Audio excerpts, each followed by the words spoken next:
በስመ አብ ወወልድ ወመንፈስ ቅዱስ አሐዱ አምላክ። ቀን 12ኛው ወር 2018 ዓመተ ምህረት ከኢትዮጵያ ኦርቶዶክስ ተዋሕዶ ቤተክርስቲያን ዳግማውያን ሰለስቱ ምዕት ጠቅላላ ጉባኤ ጽሕፈት ቤት የተሰጠ መግለጫ። መነ እፌኑ ሀበ ሕዝቤ ኢትዮጵያ፣ ወደ ወገኖች ኢትዮጵያ ማንን ልላክ? ኢሳይያስ 6:8። እንደሚታወቀው የኢትዮጵያ ኦርቶዶክስ ተዋሕዶ ቤተክርስቲያን ከንጉሠ ነገሥት ቀዳማዊ አፄ ኃይለ ሥላሴ ሥርዓተ መንግሥት መለወጥ ጀምሮ እስካሁኗ ሰዓት ድረስ ያለማቋረጥ በውስጥና በውጭ በተቀናጁ ስውር እጆች በገሃድ በሚታዩ ጸረ ኦርቶዶክስ ኃይሎች ለብዙ ዘመናት ቤተክርስቲያናችን የጥቃት ሰለባ ሆና መቆየቷ ይታወቃል። ለማብራራት ያክል በዘመነ ደርግ በምዕራባውያን ሴራ በቤተክርስቲያኗ ላይ ታቅደው የተሰነዘሩትን ጥቃቶች፣ የተፈጸሙትን ድርጊቶች ማንሳት ብቻ በቂ ነው።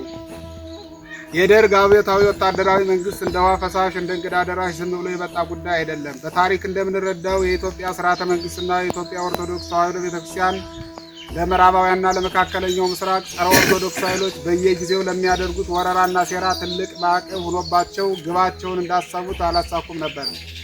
ከጊዜ በኋላ ግን በሌላ መንገድ ሂሳብ ሰርተው ሕልማቸው ተሳክቶ እውን ሆኖላቸው በኢትዮጵያና በኦርቶዶክስ ተዋሕዶ ቤተክርስቲያን ላይ የፈለጉትን ጥፋት ማሳካት ችለዋል። ምዕራባውያን ግባቸውን ለማሳካት እንደ መሳሪያ አድርገው የተጠቀሙበት የደርግን ወታደራዊ መንግስት ሲሆን ደርግ ወደ መንበረ መንግስቱ ከመምጣቱ በፊት ጃንሆይም ሆነ ህዝቡ በድብቅ የፈረንጅ ሴራ እየተሰረ ስርዓተ መንግስት ለመፍረስ ቅድመ ዝግጅት እየተሰራ መሆኑን አያውቁም ነበር።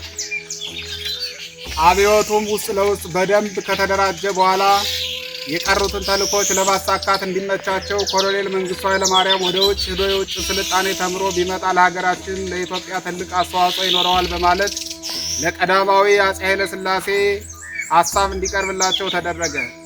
እሳቸውም እውነት መስሏቸው በቀረበው ሀሳብ ፈቃደኛ ሆነው ኮሎኔል መንግስቱን ወደ ውጭ ዓለም ሄዶ የስልጣኔ ትምህርት ተምሮ ይመለሳል እያሉ በተስፋ ሲጠብቁ ወዲያውኑ ተመልሶ መፈንቅለ መንግስት በማድረግ ንጉሱን ከዙፋናቸው አወርዶ አስሮ በግፍ ረሽሟል።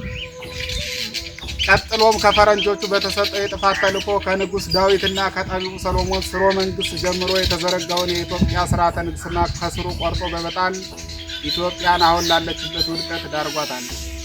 አያይዞም በጉልበት ያለ ሕግና ያለ ስርዓት ወታደራዊ መንግስት አቋቁሞ ሳይወድ በግድ የኢትዮጵያን ሕዝብ 17 ዓመት በቀይ ሽብር አለንጋ ገርፏል። በሃይማኖትም በኩል ኢትዮጵያ ትቅደም እያለ የቤተክርስቲያኗን ሀብት ንብረት ከወረሰ በኋላ መሪዋን ሁለተኛውን ፓትርያርክ ብፁዕ ቅዱስ አቡነ ቴዎፍሎስን ስለ ንጉሱ ከስልጣን መውረድ ለምን ይቆጫሉ? የንጉሱን አስከሬን በክብር እንቅበረው ብለው ለምን ይጠይቃሉ? በማለት እሳቸውንም በግፍ አስሮ ረሽኗል። በተለያዩ ቦታዎች የነበሩ በርካታ ካህናትና ምዕመናንን በቀይ ሽብር ረሽኗል። ከመቼውም ጊዜ በላይ የኢትዮጵያ ኦርቶዶክስ ተዋሕዶ ቤተክርስቲያንን እንዳትነሳ አድርጎ አምክኗት ሄዷል። ቀጥሎ ህዝባዊ ወያኔ ሓርነት ትግራይ ህወሓት ብሎ የኢህአዴግ መንግስት መጣ። እርሱም የጥፋት ስራውን ሀ ብሎ የጀመረው በኢትዮጵያ ኦርቶዶክስ ተዋሕዶ ቤተክርስቲያን ላይ ነው። ግልጽ ለማድረግ ያክል አራተኛውን ፓትርያርክ ብፁዕ ቅዱስ አቡነ መርቆሪዎስን ከደርግ መንግስት ጋር ፖለቲካ ይሰሩ ነበር በማለት በመክሰስ በማሳቀቅ ከመንበራቸው አፈናቅሎ ከሀገራቸው ኢትዮጵያ ወጥተው እንዲሰደዱ በማድረግ በላያቸው ላይ ሌላ ፓትርያርክ ሹሞ ቤተክርስቲያኒቱን ከሁለት ከፍሎ በኃይለኛው ጎድቷት አልፏል። ቀጥሎ በከንፈሩ ኢትዮጵያ የሚል የብልጽግና መንግስት መጣ። ህዝቡም እውነት መስሎት እያጨበጨበ በደስታ ተቀበለው።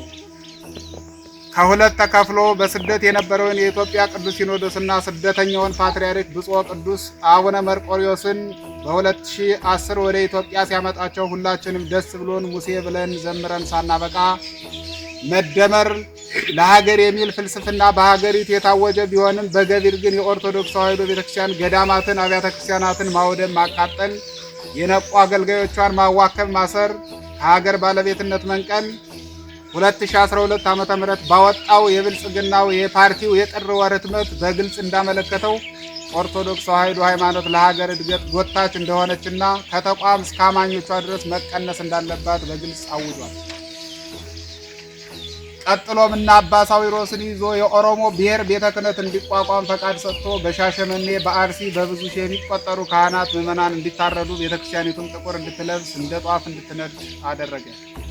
ይህ ያልበቃው የብልጽግናው አገዛዙ እስካሁኑ ሰዓት ድረስ አማራ የሚል የኮድ ስም እየሰጠ የነፍጠኛ ቤተክርስቲያን ናት እያለ በፖለቲካ ስም መልኩን እያቀያየረ ማተብ ያሰሩ ኦርቶዶክሳውያን እንዲጠፉ ኢላማ አድርጎ ሲፈልግ በድሮን ሲያሻው በጀትና በታንክ እየደበደበ እያወደመ የቀረውን ቅርስ በጉብኝት ስም ቅርሶቿን እየዘረፈ ይገኛል። የፋሽስቱ አብይ አህመድ ብልጽግና አገዛዝ ይሄን ያክል ቤተክርስቲያኒቱን ሲጎዳት አሁን ያሉት ፓትርያርክ፣ ጳጳሳት፣ መነኮሳት፣ ካህናት ምን እየሰሩ ነው የሚል ጥያቄ ሊፈጥርባችሁ ይችላል። ነገሩን ግልጽ ለማድረግ በተለያዩ ክፍሎች ከፍለን ማየት እንችላለን። አንደኛ፣ አሁን ላይ በቤተክርስቲያኒቱ ቁንጮ የኃላፊነት ቦታ ያሉ ጳጳሳት አብዛኞቹ በጥቅምና በብሔር የታሰሩ ፖለቲከኞች ናቸው። ሁለተኛ፣ ያሉት ጳጳሳት አብዛኞቹ በሃይማኖትም ሆነ በምግባር ሕጸጽ ያለባቸው የሚጠረጠሩና ካድሬ ጳጳሳት ናቸው። ሶስተኛ፣ እውነተኞች ጳጳሳት በቁጥር በጣም ትንሽ ሲሆኑ እነርሱም እውነት ስለተናገሩ ሞት፣ እስራት ተፈርዶባቸው ወደ ሀገር ቤት እንዳይገቡ ተከልክለው በስደት ሀገር የሚኖሩ ናቸው። አራተኛ፣ የተወሰኑት ጳጳሳት በእድሜ በእርጅና በህመም ምክንያት ብዙ ጊዜ በሲኖዶስ ስብሰባ በውሳኔና በምርጫ ጊዜ የማይገኙ ናቸው። በአጋጣሚ ሆኖ ቢገኙም በተሃድሞ ይገለላሉ ወይ በአብላጫ ድምፅ ይዋጣሉ። ብቻችን እናደርጋለን፣ ወጠን ብንናገር እንታሰራለን እያሉ እግዚአብሔር ይፍረድ ብለው በፍርሃት ተውጠው የሚገኙ ናቸው። አምስተኛ፣ ቀሪዎቹ ጳጳሳት በክልልና በክፍለ ሀገራት ያሉት የቤተ ክርስቲያኒቱ አባቶች እውነት እንዳይናገሩ እንዳይጮሁ በላይኞቹ ካድሬ ጳጳሳት አፈና ስለሚደረግባቸው እነሱን አልፈው መናገር አይችሉም። ስድስተኛ፣ አንዳንዶቹን ደግሞ ራሱ አገዛዙ በአባልነት የያዛቸው ገንዘብ የሚከፍላቸው የሰላም ካውንስል የሰላም አምባሳደር ብሎ የሾማቸው ስለሆኑ ስለ ቤተ ክርስቲያኒቱና ስለ መንጋው መሞት መታረድ ግድ የሌላቸው መናገርም የማይፈልጉ ናቸው። በተራ ቁጥር ከ1 እስከ 6 የተጠቀሱት እንዲያውም ከቤተ ክርስቲያኗ በተቃራኒ የአገዛዙ መረጃ ናቸው። የብልጽግና መንግስት ለሀገሪቱም ሆነ ለቤተ ክርስቲያኒቱ ፈጣን እድገት እያሳየ ነው የሚሉ በኮሪደር ልማት በሀገሪቱም ሆነ በቤተ ክርስቲያኗ ፈጣን እድገት እየተመዘገበ ነው በማለት ከመንግስት ጎን ተሰልፈው ከጠላት ጋር አብረው ሚዲያ ላይ እየወጡ ከቁስል ላይ ቁስል እየጨመሩ አማኙን እንደ ሕፃን ልጅ እያታለሉ በቤተ ክርስቲያናችን ላይ የሚነግዱ ምንደኞች ናቸው። መሰረቷና ጉልላቷ ራሱ እግዚአብሔር የሆነላት በገዛ ደሙ የዋጃትን ቅድስት ቤተ ክርስቲያን እውነተኛ የሆኑ አበው ቅዱሳንን እያስነሳ በእነርሱ በኩል መንጋውን እያስጠበቀ እነርሱም እየሞቱ እየተሰደዱ ቢያስረክቡንም ከላይ እንደተመለከትነው ቤተ ክርስቲያናችን በፖለቲከኞች በሃይማኖት እና በስነ ምግባር ሕጸጽ ባለባቸው ካድሬና ምንደኛ ጳጳሳት እየተመራች መንጋው እየተቅበዘበዘ እረኛና ጠባቂ አልባ ሆኖ በእግዚአብሔር ቸርነት እየተጠበቀ ይገኛል። ቅዱሳን አበው በተጋድሎ ሲዋረድ ያስረከቡንን የሃይማኖት አደራ በእኛ ዘመን አይናችን እያየ እንዳይጠፋና እንዳይቋረጥ ለቤተ ክርስቲያኒቱ እግዚአብሔር የእውነት እረኛ ለሀገሪቱም የእውነተኛ ዳኛ በወንበራቸው እስኪያስቀምጥ ድረስ ቤተ ክርስቲያኗ እንዳትዘጋ ምዕመናኑም ተስፋ ቆርጠው እንዳይበተኑ ለማድረግ ሲኖዶስና ጠቅላይ ቤተ ክህነቱን ወክሎ የኢትዮጵያ ኦርቶዶክስ ተዋሕዶ ቤተክርስቲያን ዳግማውያን ሰለስቱ ምዕት ጠቅላላ ጉባኤ ጽሕፈት ቤትና ስራ አስፈጻሚው ጥረት እያደረገ ይገኛል።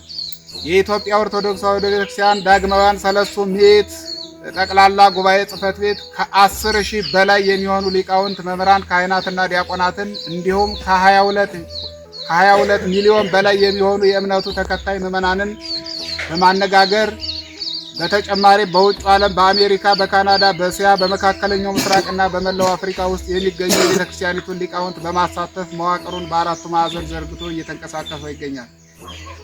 በሀገራችን ኢትዮጵያና በመላው ዓለም ላይ የምትገኙ አበው ገዳማውያን መነኮሳት አባቶች፣ ወንበር ዘርግታችሁ የምታስተምሩ መምህራን፣ ሊቃውንት፣ ካህናት፣ ዲያቆናት እንዲሁም ውድ ኦርቶዶክሳውያን ክርስቲያኖች ምዕመናንና ምዕመናት በሙሉ እንድትገነዘቡት የምንፈልገው ነገር ሀገር በቀሉ ፋሽስት አገዛዙ ባለፉት 8 ዓመታት ወደ መንበረ ስልጣን ከመጣ ጀምሮ እስካሁን ሰዓት ድረስ ያለማቋረጥ በቤተ ክርስቲያናችንና በአማኙ ሕዝብ ላይ እያደረገው ያለውን ስር ነቀል የጥፋት ዘመቻ ኦዲት አድርጋችሁ እና ግምት ውስጥ አስገብታችሁ የሰውን ዘር እንደ ድመት እያደነ ከሚያጠፋ፣ የሃይማኖት የእምነት ተቋማትን ከሚደበስስ፣ የታሪክ ቅርሶቻችን ኮሪደር እያለ ከሚለውጥ ከሚያወድም፣ የመከራ ቀንበር ጭኖ ሕዝብ ከሚያስለቅስ፣ የሰውን ደም በከንቱ ከሚያፈስ፣ ገድሎ ከማይረካ 8 ዓመት ሙሉ ሕዝባችንን ማቅ ጥቁር ካባ ካለበሰ ከዚህ ክፉ ጨካኝ አረመኔ አገዛዝ ጎን ተለይታችሁ ወደፊት ሀገሪቱና ቤተክርስቲያኗም ሆነ አማኞቿ ተርፈው የሚቀጥሉበትን መፍትሄና አማራጭ እንድታስቀምጡ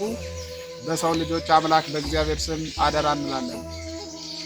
የፋሽስቱ አገዛዝና የሃይማኖት አባትነን የሚሉ ካድሬ ጳጳሳት በሀገሪቱና በእምነቱ ተከታዮች ላይ በጆሮ ለመስማት የሚሰቀጥጥ በዓይን ለማየት የሚቀፍፍ ተዘርዝሮ የማያልቅ በደልና ግፍ እየተፈጸመ በመሆኑ ራሳቸውን ብፁዕ እያሉ ከሚጠሩ የ4 ኪሎ ተኩላ ሙሰኛና ዘረኛ ጳጳሳት እጅ ነጥቆ ቤተክርስቲያንን ነፃ ማውጣት ሁነኛ መፍትሄ ነው። የኢትዮጵያ ኦርቶዶክስ ተዋሕዶ ቤተክርስቲያን ዳግማውያን ሰለስቱ ምዕት ቤተ ክህነት ጠቅላላ ጉባኤ ጽሕፈት ቤት የተመሰረተበት ዋና ዓላማና ምክንያት የሚቀጥለው ነው።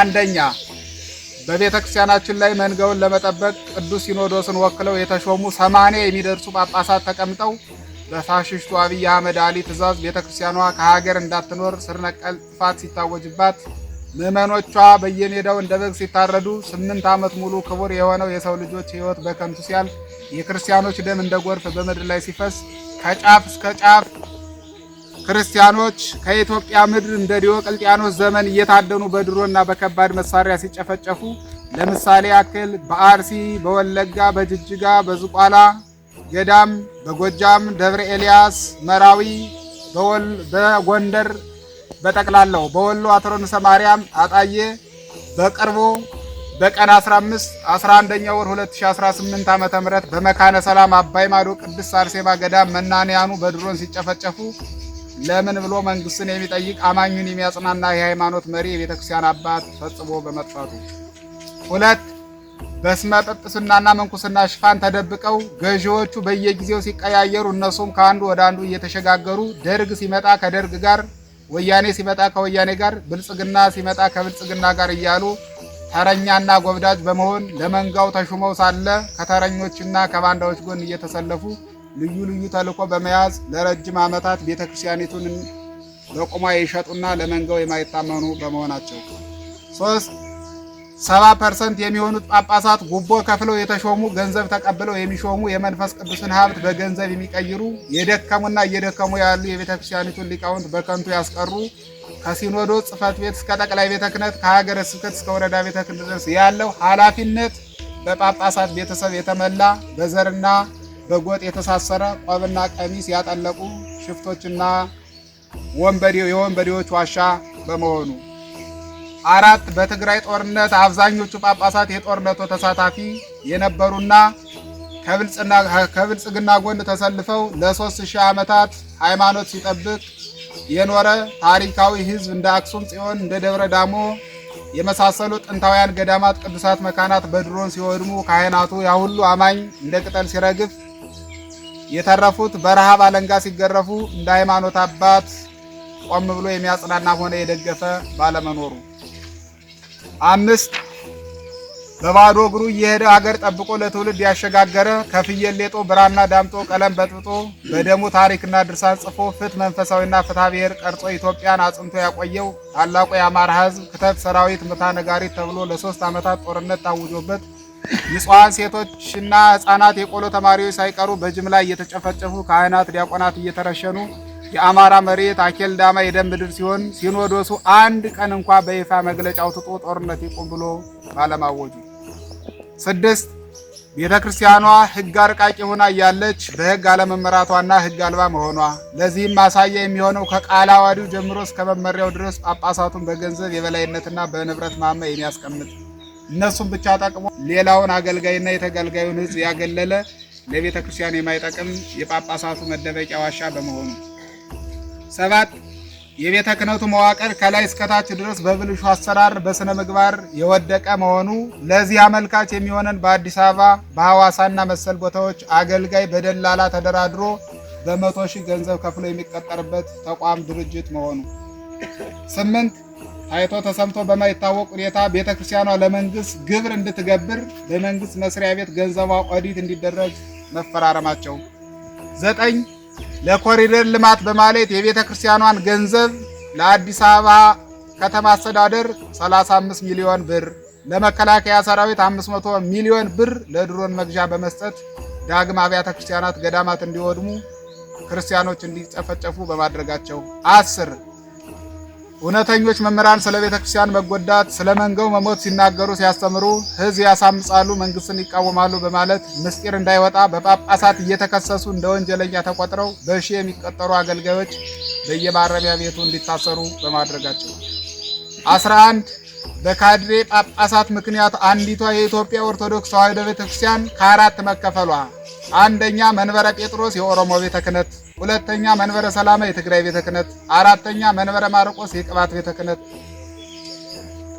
አራተኛ መንበረ ተክለ ሃይማኖት አዲስ አበባ የኢትዮጵያ ቤተ ክህነት በሚል በአራት ወገን ስትከፈል እርምት መስጠት የማይችል መዋቅሩ በስም አንድ ሲኖዶስ አንዲት ቤተክርስቲያን እያለ በግብር በአራት የከፈለ መሆኑ እና ከላይ በተጠቀሱት 10 አብይ ጉዳዮች በመነሳት ቤተክርስቲያኗንም ሆነ አማኞቿን ለመታደግ የኢትዮጵያ ኦርቶዶክስ ተዋሕዶ ቤተክርስቲያን ዳግማውያን ሰለስቱ ምዕት ቤተ ክህነት ጽሕፈት ቤትን አቋቁሞ ሌት ተቀን እየደከመ ይገኛል። በመጨረሻ በሁሉም ቦታ ያላችሁ መምህራን፣ ካህናት፣ ዲያቆናት፣ ምዕመናንና ምዕመናት፣ በመንፈሳዊ ማህበር የተደራጃችሁ ወጣቶች፣ በሀገር ውስጥና በውጭ ሀገር ያላችሁ ኦርቶዶክሳውያን በሙሉ በገዛ ገንዘባችን ድሮን እየተገዛ ማለቅና መሞት ስለሌለብን ከአጥቢያ ቤተክርስቲያን ወደ ወረዳ ቤተ ክህነት፣ ከወረዳ ቤተ ክህነት ወደ ሀገረ ስብከት፣ ከሀገረ ስብከት ወደ ጠቅላይ ቤተ ክህነት የሚተላለፈውን ገንዘብ ወይም ፐርሰንት ገቢ ከማድረግ እንድታቆሙና እንዳትሰጡ እያሳሰብን ከጎናችን ሁናችሁ የመሰረትነውን ጉባኤ በመደገፍና በመቀላቀል በጋራ ቤተክርስቲያኒቱና አማኞቿን ከጥፋት እንድንታደጋት ስንል መንፈሳዊ ጥሪያችንን እናስተላልፋለን። እኛ ባሪያዎቹ እንሰራለን፣ የሰማይ አምላክ ያከናውንናል። መጽሐፈ ነህምያ ምዕራፍ 2 ቁጥር 20 የዳግማውያን ሰለስቱ ምዕት ቤተ ክህነት ጠቅላላ ጉባኤ ጽሕፈት ቤት ሰሜን ኢትዮጵያ። ወስብሐት ለእግዚአብሔር ወለወላዲቱ ድንግል ወለመስቀሉ ክቡር። ይቆየን።